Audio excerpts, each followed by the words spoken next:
My first show tonight. So what's going on, A2D Nation? This is Matt Downing. Very excited to be here. I am brand new to A2D Radio, so shout out to John and Tom and all the guys for getting me on here. Very excited to be here. And so I'm going to be talking some baseball with you guys. So we're going to MLB season. We kicked it off. So biggest thing right now in MLB, the pitch clock. We're going to talk about the pitch clock. Is it good, bad for baseball? And what's the implications of it going forward, especially for pitcher health? And we'll go through the best and worst starts to April here. What teams have impressed, what teams have disappointed, and who we looking toward going in the rest of the season. Who's looking like they can really make some noise. Based off the starts here. We're also going to get into the Shohei Ohtani rumors. Naturally, it's going to begin for the greatest baseball player of my lifetime and our lifetimes, anybody's lifetime in the last 100 years. This guy is one of one, and there's not going to be any more fascinating trade dilemma or free agent debate of where this guy's going to go than Shohei Ohtani. So we're going to get into that. And also we're going to run down the MLB fantasy breakdown of the week. We're going to get into some fantasy baseball. I'll get into some of my preferred starts and sits of the week and for tonight. I know I know we're just getting started with baseball tonight, but let's get into it. So here we go. Oh my God! I'm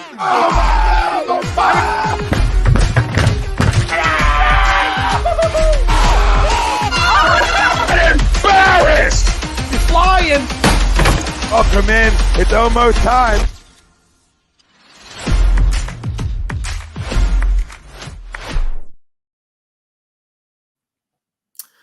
Awesome. All right. Well, there we go.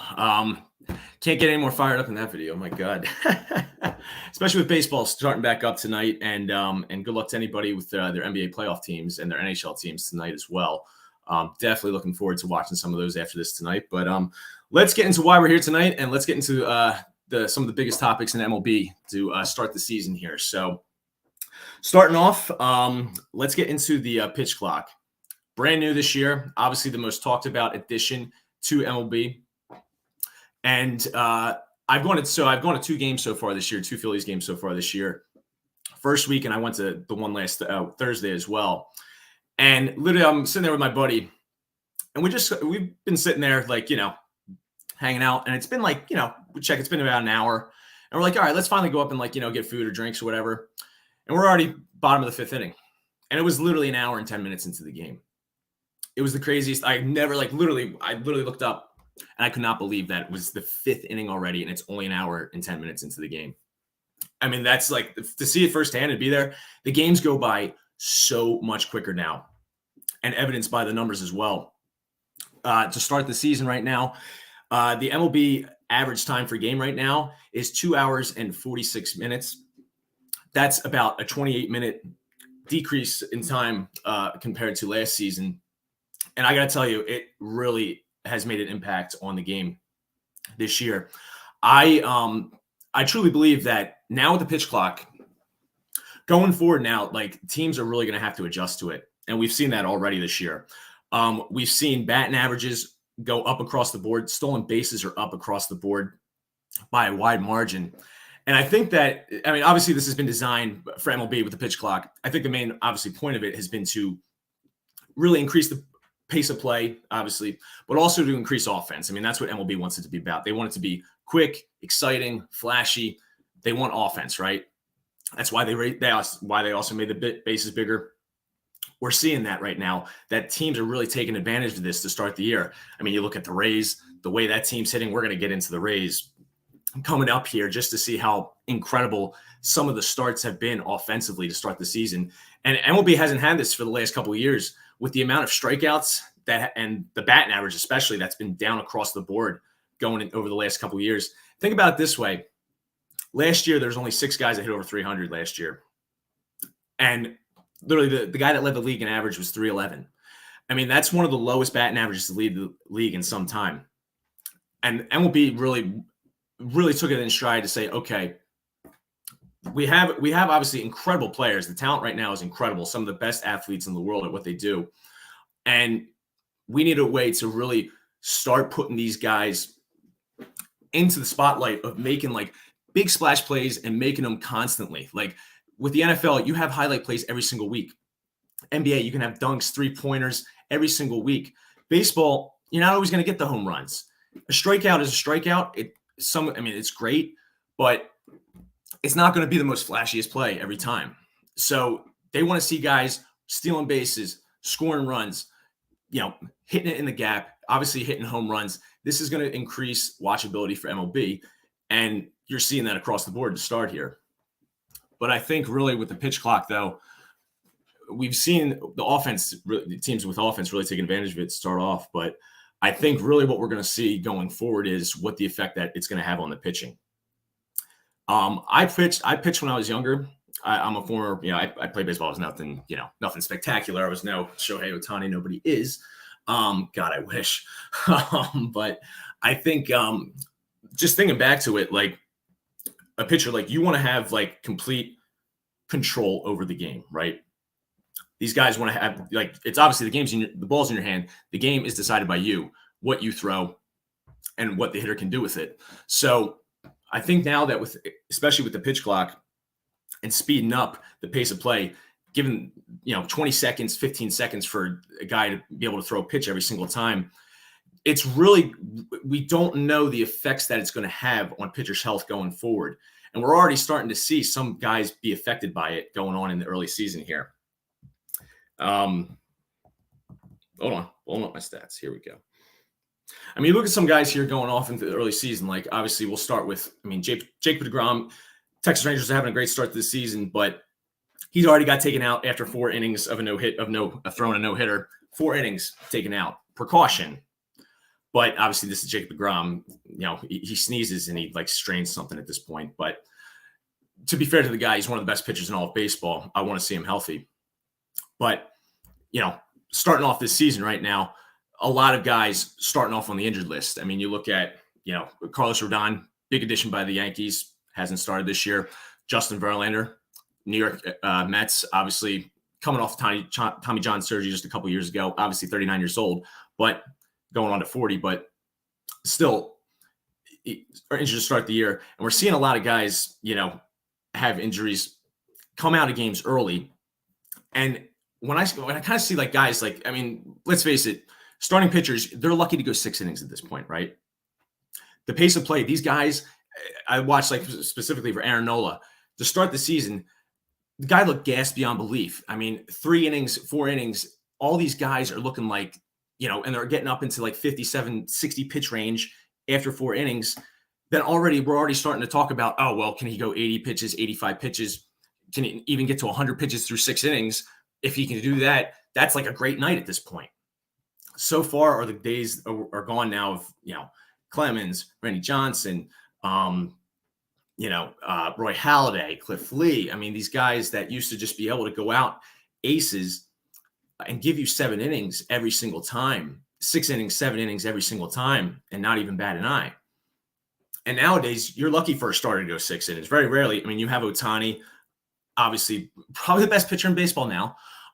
Sandy Alcantara. There's very few guys that can go 7+ innings on any given night. The list is, you can basically count it on 2 hands here.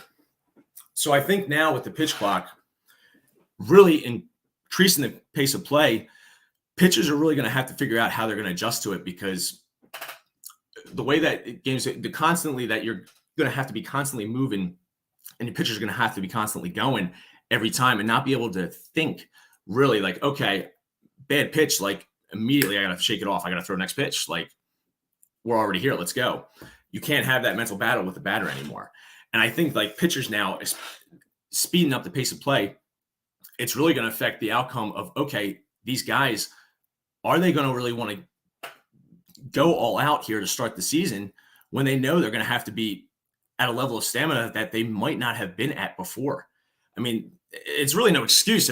With what the pitchers have now at their disposal, the amount of injuries that we see, there's something going on with that. I'm still trying to figure it out. I'm no doctor, but there has to be some kind of correlation of what these pitchers are doing, the amount they're pitching, which is not as much as what we've seen in the past, to now seeing guys getting Tommy John surgeries at a record rate.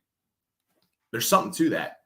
And I think this is something that the MLB is really going to have to watch out with the pitchers going forward here, because if you get into a situation where you're getting top guys, top starting pitchers start getting Tommy John and going out, for long periods of time here, then we're going to have to look at this. We might have to look at this again.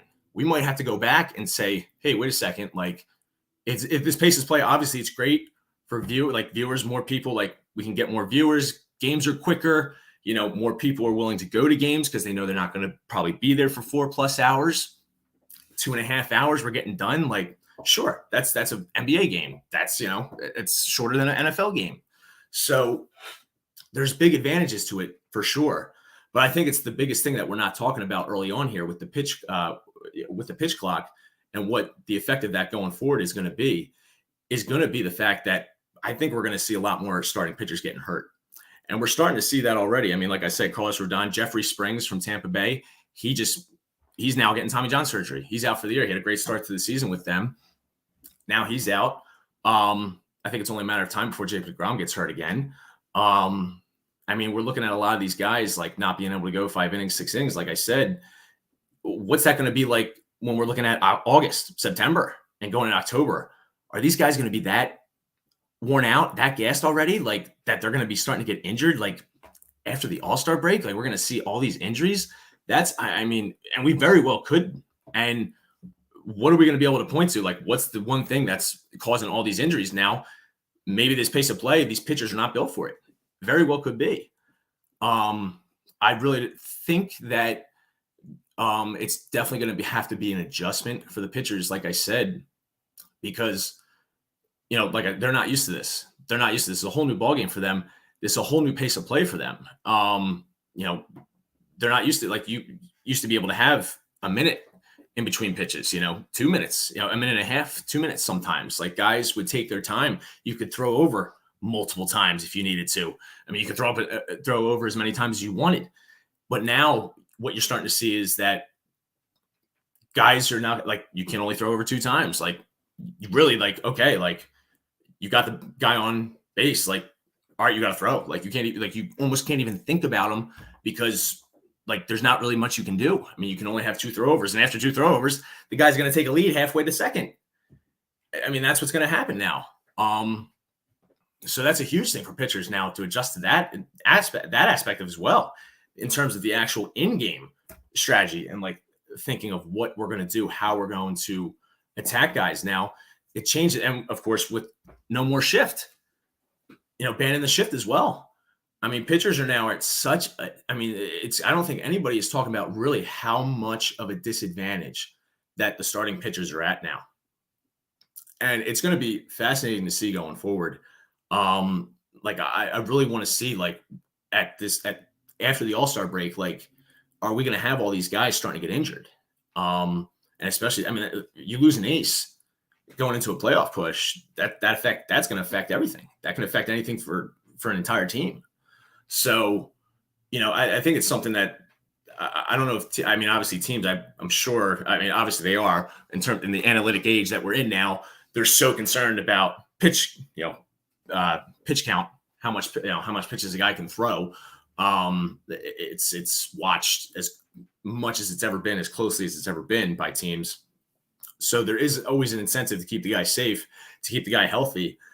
But at one point, are these guys going to start missing so many games that you're going to have to say, all right, well, like, I don't have the guys available. I don't have pitchers. I don't have people. I'm losing guys left and right because I don't know, they can't handle it. I mean, that's another, I think that's a topic we can definitely have later on too. It's like the pitchers, like, are these guys going to be able to handle this? Like, you guys, like, are professional athletes. And, think of a guy like Aaron Nola, for example, because I am a Phillies fan. So I'm honestly very glad that we did not sign him this offseason, because take into account, like, the way this guy started. Obviously, we went to the World Series last year, and he was a huge part of that. But in that World Series, he ran out of gas. He completely lost all of his velocity. He could not throw. And we saw it all throughout the postseason. Guys started getting gassed. And to start this season, guys look like they're not even ready. And it's like, okay, I get you're increasing the pace of play, but you guys are only lasting 4 or 5 innings. It's unacceptable. And you expect to get $200 million in your next contract. There's no way.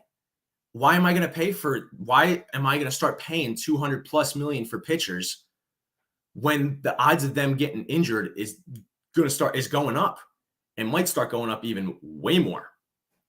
So I think it's such a big thing to look at that I don't think that a lot of people in the MLB are talking about. And it's going to be very, very interesting to see going forward what the MLB is going to be, what the MLB will do about it. I don't think it's going to go away anytime soon. I think the pitch clock is here to stay. I think there's just too many benefits to right now of what it's doing, the impact it's having, and it's a noticeable impact on offense and across the board. I forget the one game. It was like the Rays. No, it wasn't the Rays. It was the Mariners and like the White Sox, and the game finished in like an hour and 46 minutes. It's like that's unheard of. Games are finishing under 2 hours now. So I think that's a huge positive. Like if you can get people in, obviously that was like a 1-0 game, 2-0 game, or whatever it was. But if you can get people in, see the action, have a good time, like, and they know kind of like they can make plans around it, it's just going to increase. It's just going to increase attendance across MLB in the MLB across the board, except for Oakland, because who would watch that crap? Yeah, we'll get into Oakland a little bit. I don't want to bash on them too hard. I feel so bad for those fans. It's not fair to them. I mean, to any team that has ownership like that. And congrats to the just side note, congrats to the Washington Commanders for getting rid of Dan Snyder for getting out of there. God bless, because anytime you have an owner that is that bad, that level of bad like Oakland is, you have no hope. You have no hope because it all starts at the top. And if the top don't care about winning, then you ain't going to win. You have no shot. And it's a shame because the fans have nothing they can do about that. Why would you go spend the money and watch a team that's has a $56 million payroll? Like it's just an absolute disgrace. But yeah, to finish up on the pitch clock. Yeah, I think let me see this real quick. There we go. Noah stinks. He's overrated. I'm starting to agree with that. Really starting to agree with that. I've been an Aaron Nola defender for a long time, but yeah, I can't defend this guy anymore. Thank God this guy did not get signed because, and I think we're going to start seeing that more with starting pitchers, like I said, going forward. Like we're going to get into Ohtani very soon. That's just a different category of free agency that we have never seen before, which I'll talk about. But yeah, I don't think these guys are going to be able to get this money anymore that they're expecting, because this is going to be a huge thing going in next offseason.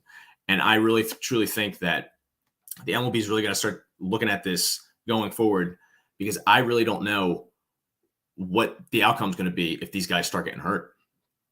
And it's going to affect playoff runs. It's going to affect, people want to go see Max Scherzer. People want to go see Justin Verlander. People want to go see Rodon. People want to go see these guys. They don't want to, no offense, they want to see the fifth starter. They want to see the ace. Like if you're going to a game, the way, how expensive an MLB game is to go to now, like you're going to want to go see the best guy playing. And if those guys are always hurt, yeah, like why I'll just watch it on TV. Why am I going to go out and spend the money? And it's like, probably going to watch a crap game. There's 162 of them, why, it's definitely going to be something going forward, because obviously we've only had 25 games looking at it. And we have a whole season to go. We're still only in April. So I can't wait to see it. Yeah, shout out. Yeah, Oakland. Oh gosh, man. Oakland don't care about pro sports because that fan base is suffering. It is true. And I feel bad for any fan base like that.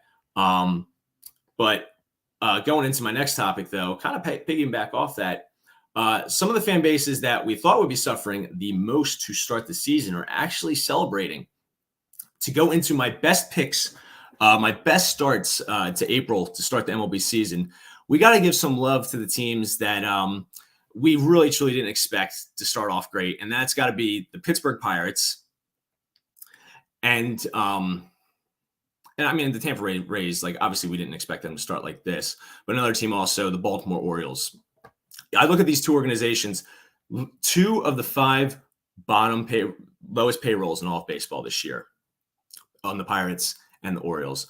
The Pirates, led by 43-year-old Rich Hill and the return of the legend, Andrew McCutchen. The Pittsburgh Pirates are now first in the National League Central to start the season, including they just went on a 7-game win streak.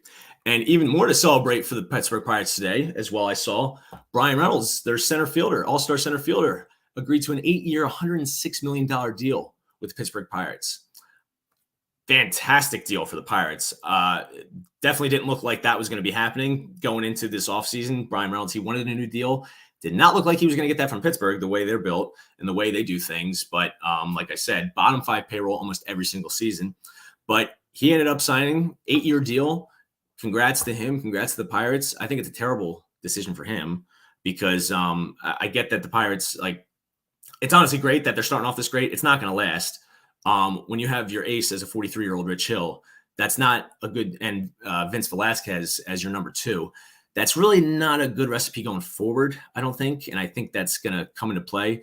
And obviously they played great. O'Neal Cruz gets hurt out for months and they go on a win streak. It's one of those things. It's like, can't even believe it, but good for them. McCutchen, he's really found himself again on the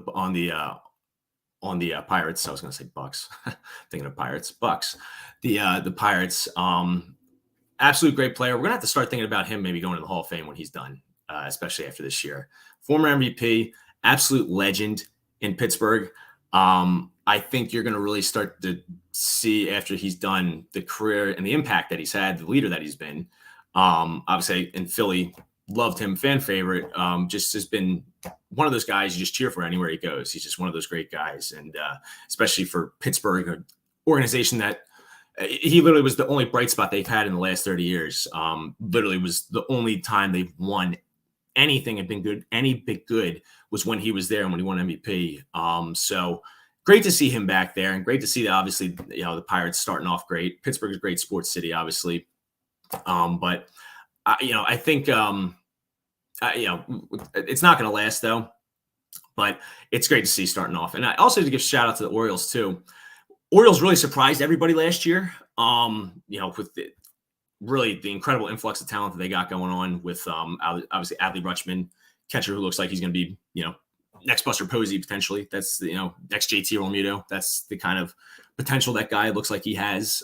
Just a, stalwart catcher for years. And Gunnar Henderson, top prospect in all of baseball going into this season. Started off slow, but he's looking like, he's going to come into his own. But they have some great young talent on that team. Their pitching prospect too that just came up, Rodriguez, I believe. Don't quote me on that. Somebody correct me on that if I'm wrong. But they have a lot of influx of talent. Matt Holliday's son, Justin Holliday, he's top number 1 overall pick this past year. He's going to be coming up, eventually. So they got a lot of influx of talent, but also bottom 5 payroll. Bottom 5 payroll for the last couple years. But you're starting to see these teams now, like the best way to build in MLB baseball, the best way to build a team is to be able to develop talent. That's why the Dodgers have been able to be good for so long. That's why the Braves have been able to be good for so long. Is because they're able to draft and develop talent no matter where in the draft. Constantly be able to develop guys, constantly having guys in the pipeline. That's what you want to be able to do. Then you can sign guys to cheap extensions like you've seen the Braves do time and time again. Acuna, Albies, Matt Olson, they've gotten even great deal in free agency, but Spencer Strider signs with them for a freaking great deal. Michael Harris, I mean, they're signing all these guys that they've drafted, and like that's what you want to see. That's what you want to see organizations do. As much as I love the Phillies going out and getting the top free agent every single year for the last couple of years, you also want to see them develop, which they are finally starting to do. Bryson Stott, Alec Bohm, guys like that. Really starting to develop. Like that's what you want to see teams do. And that's what those teams are going to have to do, because if you're not going to be able to spend, you're going to have to develop talent. You're going to have to be able to develop talent. And I think nobody develops talent better in the MLB than the Tampa Bay Rays. Let's get into the Tampa Bay Rays. I mean, you want to talk about an unbelievable franchise year after year. They're basically, I consider the Tampa Bay Rays the San Antonio Spurs when they had Tim Duncan like that time. They don't have a superstar, obviously, but the way that this team is able to continually able to develop talent, is specifically pitching talent. It's truly one of the most incredible feats in baseball, and we're finally with the way they've started this year, 13-0 start to the season, third best start since like the 1800s. This is a team that I just love seeing play well. So I just want to share. So I want to really share some of these numbers with the Rays because they are absolutely mind-boggling. They absolutely are. So let me pull these up real quick. All right. So Tampa Bay Rays, also bottom 5 payroll. Wouldn't you believe it? You want to $73 million is the Rays payroll. Their highest paid player on the Rays. I'm curious if anybody knows this. I don't know if anybody knows this. Highest paid player on the Rays is Zach Eflin. Their brand new free agent who they just signed. He's their highest paid player at $11 million this year. $11 million. He's the only guy on the team making over $10 million. The best team in baseball, only one guy is making over $10 million. It's like, how is that even possible in today's MLB? When you look at the Mets, who have a $344 million payroll, 8 teams are over $200 million this year. 8 teams. Mets obviously have the highest payroll of all time this year, 344, followed by the Yankees and the Phillies and the Padres and the Dodgers. Teams that you expect, to be good. The big franchises that you expect to be up there at the top. Nope. Tampa Bay Rays, best team in baseball. $73 million, almost $300 million less than the Mets. Literally, almost $300 million less than the Mets. It's hard to even fathom that this team constantly, guys that you don't even know on the team. I mean, who's the best player on the Rays? You have to think about that, don't you? Yeah, you really do. Because they're not guys, they don't have all these all-star big name guys. Wander Franco, really good young shortstop, going to be an all-star going forward. Randy Rosarina, easy for me to say. As clutch a hitter as there is in all of baseball in big moments. And I think that, and obviously the pitching talent that they've been able to develop. Shane McClanahan now one of the best pitchers in all of baseball. And they constantly have one of the best. Bullpens every single year. Guys that you've never even heard of before. Name their closer right now. Exactly. Doesn't even matter. They have so many. They don't need a 40 save closer. They got literally 4 guys that they can put in the 9th inning. It doesn't even matter. That's how much confidence they got in these guys. That's how much confidence they have in the development that they've done. And it's great to see that, we're finally being able to take a notice of a team that is doing it the right way and doing it in a way that they have to in the conditions that they can. Literally, they are literally the Moneyball team of MLB. That's who they are. And it's so awesome to see. How can you not root for a team that is all these guys that they draft and develop, guys that you've never heard of, and they're the best team in baseball right now. So they're $73 million payroll this year. And they're not only just winning these games, they're absolutely crushing teams. Now, granted, it's been against teams like Oakland, Detroit, to start the season. They played some of the worst teams in baseball to start the year. Red Sox, obviously the Red Sox are not terrible, but not a great team either. Not going to be in the playoff. They're not going to be a playoff team this year. So they haven't beaten really any playoff teams yet. They haven't really done this to the Yankees. They haven't done it. They haven't put a 35 to 6 spot, in a 3-game series and destroy the Yankees or something like that. If they do that, it's okay. Then it's whoa, all right, now we take notice. Or destroy the Blue Jays, sweep the Blue Jays or something like that. Then it's okay. That now it's okay, now they're beating any team now. It's okay, it's time to take them seriously. But I'm going to tell you why it is time to take them seriously right now. If my stats load here, yes, they do. All right, cool. All right, so just to give you an example of how good the Rays are, they are number 1 in MLB in terms of hitting as a team. Here is what they're number 1 in. OPS, they're 100 more than the next closest team. Team batting average, home runs, RBIs, runs, hits. Not bad. So every major offensive category, they're winning. They're leading in right now. And it's been truly incredible. And I think the most incredible stat of all is they scored 154 runs so far this year, right? Their pitching has allowed 62. So this is a team that's not only their run differential is over 90 through 24 games or whatever it is. They're not just beating teams; they're absolutely killing teams. I mean, and we saw that the start 13-0 start to start the year, truly incredible. I mean, they were literally blowing out every single team, and they're hitting like 4 guys hitting home runs. Yandy Diaz has like 6 home runs right now, batting over 300. It's like exactly Yandy Diaz, right? Just who you expect. Leading the team in home runs, right? It's truly incredible what they've been able to do. And I truly think it's going to continue because this is a team that's been together for years now. These are guys that have all come up together. This is a team that has been coached, developed by guys that have been there for years now. I think this is a team that on paper, it's like this team should not be as good as they are. This team should not be as good as they are. And yet they're the best. They are the best team in baseball. It is unquestioned right now. Every offensive stat proves it. Also, first in team ERA and strikeouts too for pitching. So, what this team has been able to do so far, it's been very, very, very impressive. But I World Series favorite. I think it's still too early to say. I still think it's too early to say. Obviously, so the Rays are dealing with a couple injuries. Tyler Glasnow, he's been banged up, unfortunately, for the last couple of years. Jeffrey Springs, unfortunately, he had a great start to the year, but now he's done for the year. So that's 2 starting pitchers out right there. Zach Eflin hasn't been totally healthy to start the year either. So they got some concerns on the starting pitching front. Like I said earlier, I think a lot of teams are going to be facing that going forward, especially later in the year. Could the Rays be in for Ohtani? Cole. Well, I mean, so their entire payroll is $73 million, right? Ohtani's probably going to get $73 million himself next year. I mean, that's like probably what he deserves. It's not going to be that much, but yeah, he literally can. He's probably worth he could probably get their entire payroll. Yeah. That would be incredible, but no. Don't think that would happen. Yeah. They definitely have the cap space, but yeah, something tells me it's not their style. So thanks for that, Cole.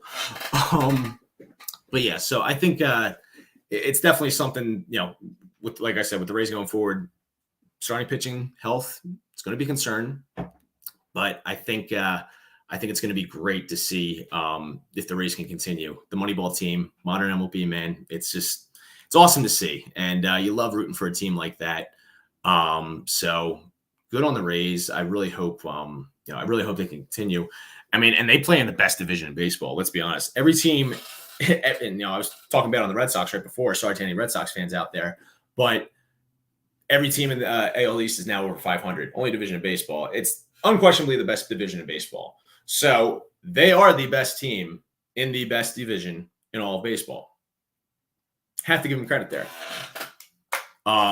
So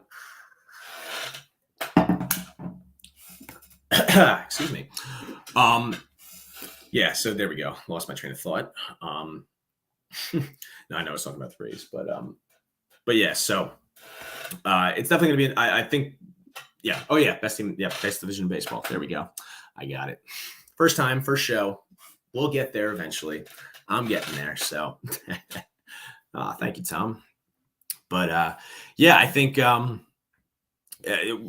want to see them I want to see them start to beat the Rays. I want to start to see them beat the Yankees. I want to see them beat the Blue Jays. I want to see them beat the Orioles. Like, I want to see them beat the best teams. Like, we haven't seen that yet, but they are absolutely capable of it.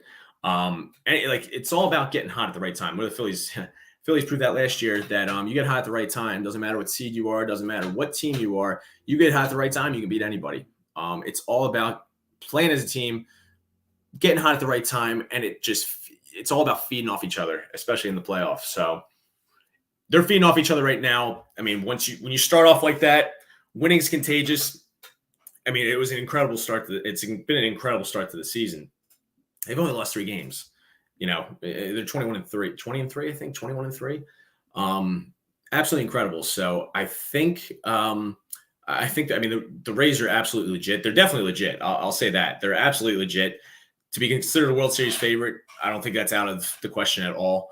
But I still want to see them beat the best teams. So, you know, we'll see about that going forward. But that's what I really want to see them do. So yes. All right. So I think I'm going to get into Godzilla right now. Talking about Godzilla because nobody's you know what, I will say this, like we said earlier, those were my best starts of the season. Obviously the one bad start, obviously, I will have to say, is the Oakland A's. What, you know, like I said earlier, what their ownership has done is an absolute disgrace. The word came out this past week, that they will be moving to Las Vegas. And Mark Davis, the Raiders owner, he said just how badly that the ownership screwed the poor fans of Oakland. And it's a shame because, I mean, you look at it like Oakland, obviously, like the Warriors moving to where do they move to? Gosh, I'm trying to remember.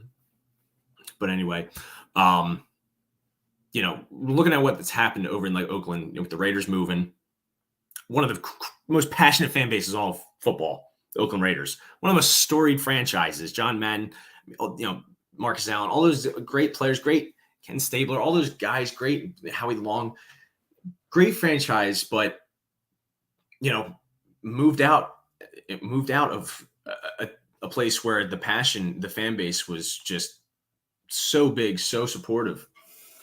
And unfortunately, it doesn't matter when the owners have control. So, you know, you see it again now. Obviously, it's funny. I was reading that the Oakland fans are planning to completely pack the stadium coming up because they want to like show the ownership that that they do care. It's not them. Basically, it's not them. Like they can come, they can pack the place, but it's because of you a-holes and what you've done and how you're choosing to run a franchise, which you shouldn't. If you're going to be that way, why are you even running a franchise in the first place?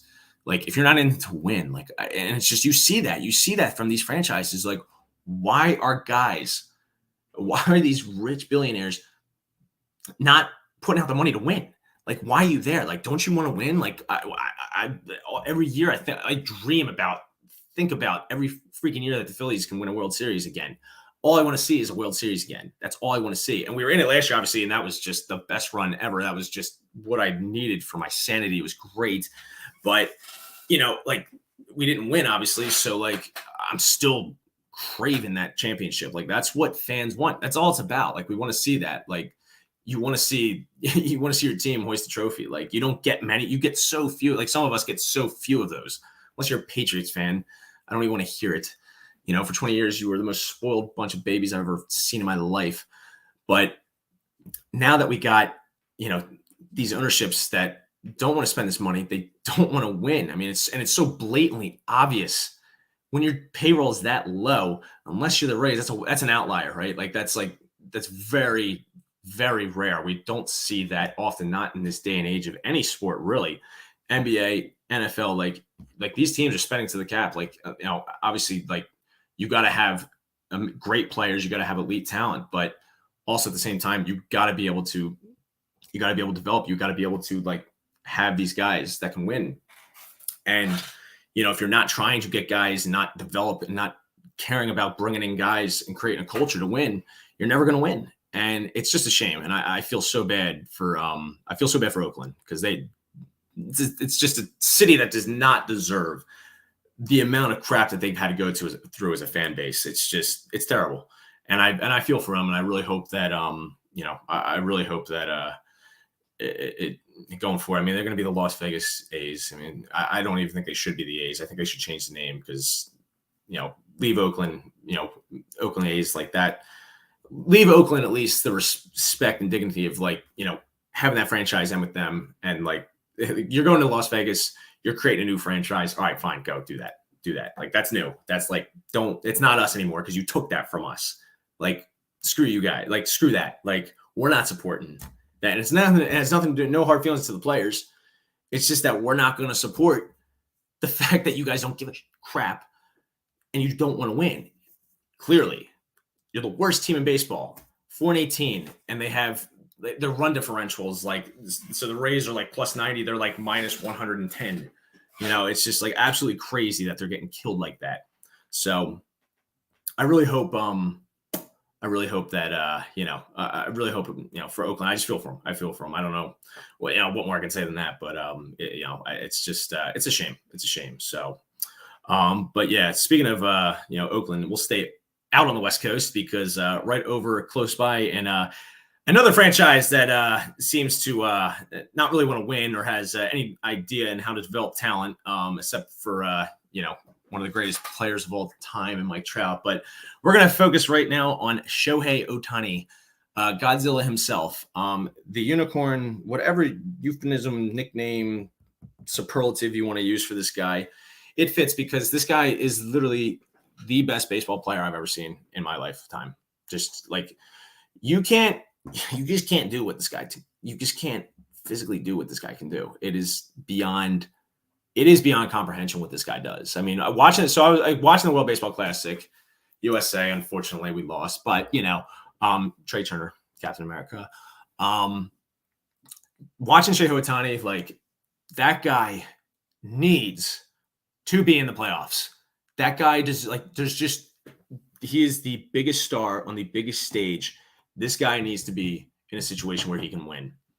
And I don't think, and I'm just thinking in my lifetime, I don't think I've ever seen a franchise waste literally not one, but now even the better player, two of the greatest players probably in my lifetime in Mike Trout and Shohei Ohtani. They've been to the playoffs. Trout has been to the playoffs one time, and that was his second season, and they got swept. So it's just been absolutely, it's so sad for them because these guys want to win more than anything. That World Baseball Classic, like the final, bottom of the ninth, Ohtani versus Trout, like that, those guys need to be on that stage. Those guys are the two best players in baseball. Trout obviously is starting to get older, a little more declining in terms of health, especially the last 2 years, but still when healthy, I'd take him almost over anybody. I want him on my team any day of the week. Hold on.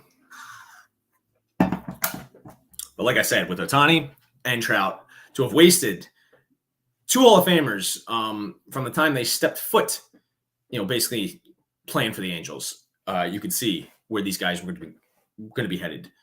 And the fact that they have not even been able to finish over 500 for all these years, it's just been one of the worst jobs I've ever seen done by a franchise. So Dan, Ohtani to the Dodgers. Oh, yes, that's just what we all want to see happen, don't we? Yes, everybody. Which I think, as of right now, as of writing, I'll get into that right after this. But I'd say that's. I think that's at the top of the list right now. I'd say probably for him. So and for anybody with a brain as a franchise that wants to win, so like they do. But I think that going forward with going forward with Ohtani. So Ohtani as of right now. All right. So the Angels are 9-9. They're 500. Do we expect them to do any better? Logan O'Hope, great catching prospect that they just got from the Phillies this past year. He's now out for the next 4 months, maybe probably out for the year. Really unfortunate. Great start to the season. Was really becoming a leader there. Catcher really looking promising going into the season. Has really made an impact there, but now he's out. So it's really going to be tough to see going forward. Like what is Ohtani going to do? Like obviously, so Jeff Passan, MLB Insider, he went on and he was saying, look, with Ohtani, if the Angels fall out of contention, the Angels are going to try and trade him because he's definitely leaving. And of course, he's going to do what Trout should have done a couple of years ago, and he should have got the heck out of there because this franchise has no idea how to develop talent. They haven't been able to do it ever since Trout has gotten there, and ever since Ohtani has gotten there, of course. So, yeah, we look at Ohtani, like, okay, like, at best, maybe we get in the playoffs, like, what's the best case scenario? Can we go on a Phillies run and, like, go through the American, go through the American League? Not in the American League. Like, there's just no way. Obviously they made some improvements with Hunter Renfroe. He's played very well. But that doesn't move the needle. That doesn't move you, And they signed what's his name from the Dodgers, pitcher. Forget off the top of my head, but like Tyler Anderson. There we go. So they haven't made the moves. They haven't shown the willingness to make the moves, and they're also top 12 in payroll. So it's like, all right, well, you're paying all these guys, like you're paying, like you got nothing to show for it, like every year. Like, and of course, like I said, the Rays, well, they've been able to develop talent left and right. So what's the excuse? And you've had two of the best players of the last, how many years, of all time. I mean, like Trout, arguably a top 20 player of all time, statistically, but you can't put him up there with the Hall of Famers, the greats, because he's never been in the playoffs. He's never won anything. Like Bryce Harper, for instance, like he needed that postseason run last year. So now he's going to be in the Hall of Fame. It's no question. I mean, like, even if you wanted to argue that before, it's no question now. He took a team to the World Series. Like, they didn't win, but when you're able to carry a team like he did, like, that's what Trout needs to be able to do. Like, Trout has to be able to do that. He didn't really do it in the World Baseball Classic, but Ohtani did. Like, Ohtani just every time he went in, he was the best player on the field, and it wasn't even close. Like, the guy, he goes and throws. Yeah, he goes and throws, and then he, puts his glove, and he's like, all right, now I'm getting my bat. Let me go hit. And I go hit a 2-run bomb. It's just like, and then go throw 100. Yeah, it's incomprehensible what this guy can do. And like, but you need to see him on that stage. I want to see both of them on that stage, and they're not going to do it with the Angels. So Ohtani's going to be gone, obviously. The big question is, are the Angels going to be able to trade him? Like, obviously they're going to want to trade him, but like, we're talking about Shohei Ohtani here, guys. Like, this guy is literally worth, like, he's worth the best pitcher. So, all right. So what his contract is going to be in the offseason, he's worth the best pitcher in baseball and a top 10 hitter. So what does that combine to? All right. So top pitcher, like, he is obviously like 200, like, obviously with him, he's literally now he actually is the best pitcher in baseball right now. He's 3-0, 0.64 ERA. When teams go through the order the third time against Ohtani, hitting 0 this year to start. It's like, when you look at his numbers, he just keeps getting better. He literally keeps getting better, and it's hard to even comprehend what he's doing. He's literally like doing Sandy Koufax, Bob Gibson stuff right now. Like, that's what he looks like out there. It's that dominant. Like, we haven't seen this stuff in decades. Like, this is Roger Clemens, Pedro Martinez. Like, this is like domination. Like, Randy Johnson. Like, this is domination you just don't see often. And to be able to do it, to throw 100 and having a splitter just drops off the face of the Grand Canyon, it's just like, you got to be able to pay this guy $550 is the starting point. He's good as a player. He's worth $350 easily, $400. All right, so I'm gonna say $400, and as a pitcher $250. So that's $650. That's what I'm like. That's literally what I like. I think that guy's worth $650 million. Like $650 million. Like, let alone that. Okay, so like, whoever gets him next year, you're gonna have to pay him the biggest contract in the history of professional sports. That's a guarantee, right? Everybody knows that. Like, we all know that's coming.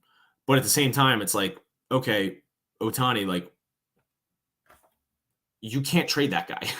When a guy's worth that much money, there's no possible conceivable trade from any franchise that you're going to be able to go and get this guy. Like, you're not going to be able to get anywhere close in the stratosphere galaxy realm of getting enough value for what that guy's worth. You're just not. And the Angels know that. Like, they're dumb, but they're not that dumb. Like, they know, like, they're going to have to trade him, but like, they're in a lose-lose situation, and they have nobody to blame but themselves. They have nobody to blame but themselves, because they've created this mess. They've created this black hole that they are constantly getting sucked into, that they can never that they can never get out of. So that's going to be a big thing going forward to see, like, all right, are we going to be able to, are we going to be able to even trade this guy? I don't think they're like, you literally can't trade this guy. He's untradeable because you are never going to get anywhere close the value you're going to get from him. Like, look at Juan Soto, like just recently, Juan Soto, the biggest trade, last time. And you look at what the Padres gave him for him, it's like, not one of those guys is really looking like, okay, he's going to be an all-star. Not one. They look like they haven't got one all-star for him. And obviously Juan Soto's had his problems out in San Diego. But I think that, going forward, I really just don't see that the Angels are going to be able to trade Ohtani. I think they have to, but I just don't know how they're going to be able to trade him. I don't know how they're going to be able to trade him. I think they do trade him. And that's a question we can talk about next time, because that's a whole nother topic, because like, you're giving up your, if I'm the Angels and you're saying I want Ohtani, this is what I'm going to tell you what I want. Your 6 best prospects, 3 best hitters, 3 best pitchers, and 2 players. And I say that's where we start. Because literally that value right there on any team, really, maybe like still won't equal Ohtani. Still won't equal what that guy could do. He's a game changer. The guy can do things that nobody else can do. Like, you can't really quantify that in terms of value in a trade. I just don't see it. And it's going to be very interesting to see the Angels, what they would even consider close to even thinking about trading Ohtani for a fair price. Yeah, and like that's the other thing too. Like, if he goes to a team that like he doesn't want to go to, he could walk, and you just gave up your entire farm system and you got nothing in return. So that's the thing. Like, if he's going anywhere, if he's getting traded anywhere, he's going to have to sign there. Like, if you're trading for him, he's signing. Like, you're not trading your farm system if he's not going to be there for the next decade. Like, you're not doing that deal. Any team's not doing that deal unless he's going to sign for $600+ million, because I think he's going to have to get $600 million. That's what he's going to get. Like, we're talking $600 million. Like, that's hard to even like for one guy, but it's like, yeah, this guy's worth it. This guy is absolutely worth it, which is crazy to say, but in no sport have I ever seen a guy be that as more dominant than the next closest guy, to just be able to do things that literally nobody else can do. Like, you just can't even believe it. Yeah, I think cool. Yeah, I think that obviously, like I said, they want to move him. They probably they know they have to. They know they have to, right? But at the end of the day, like, you're not going to get the value for him. You're not going to be able to get what he's worth. So, but yeah, they have to get something, right? Knowing that he's definitely leaving. He's definitely leaving. We know that. And the fact that he's definitely leaving, they're going to have to you got to get something. And honestly, like I said, top 3 pitching prospects, top 3 hitting prospects, and a player or 2, like, that's what you're going to have to even like get me to even consider it. You know what I mean? But that's a king's ransom, beyond, like, more than we would ever see in a trade haul. Like, it has to be the best possible trade haul that they can possibly get in the history of baseball. That's what we're talking about. And I don't think any team's going to do that unless they know he's signing. Like, no team's going to do a trade unless he's signing. So yeah, I think it's just going to be a back and forth crap show, which is right with the Angels MO. So par for the course for their season. So yeah. And you hate to see it, but I want to see, like, regardless of where Ohtani goes next year, like, I just want to see the guy be on a team and go to the playoffs, because that guy needs to be in October. Like, like, that guy needs to be in postseason baseball. Like, there's nobody that deserves it more. So I really, really, really hope he does. Tom Brady take a pay cut to build a team for him. He'll just yeah. I don't think that guy's going to take a Tom Brady pay cut. Nor should he. So yeah, we'll see. Yeah, it's going to be fascinating getting close. Obviously, we're going to be watching the Angels with the microscope now to see every game. It's like, oh, they're losing. As soon as they start losing, and that's going to affect the team. They're going to be hearing all this. They know he's probably leaving. They know he's going to be leaving. So it's like, yeah. So they know he's going to be leaving. So we're going to have to see. what's possibly going to be the outcome, because they're going to have to trade him, but I don't know if it's going to work. I don't see a team doing it unless they know he's going, which for him, he's not going to make that decision now.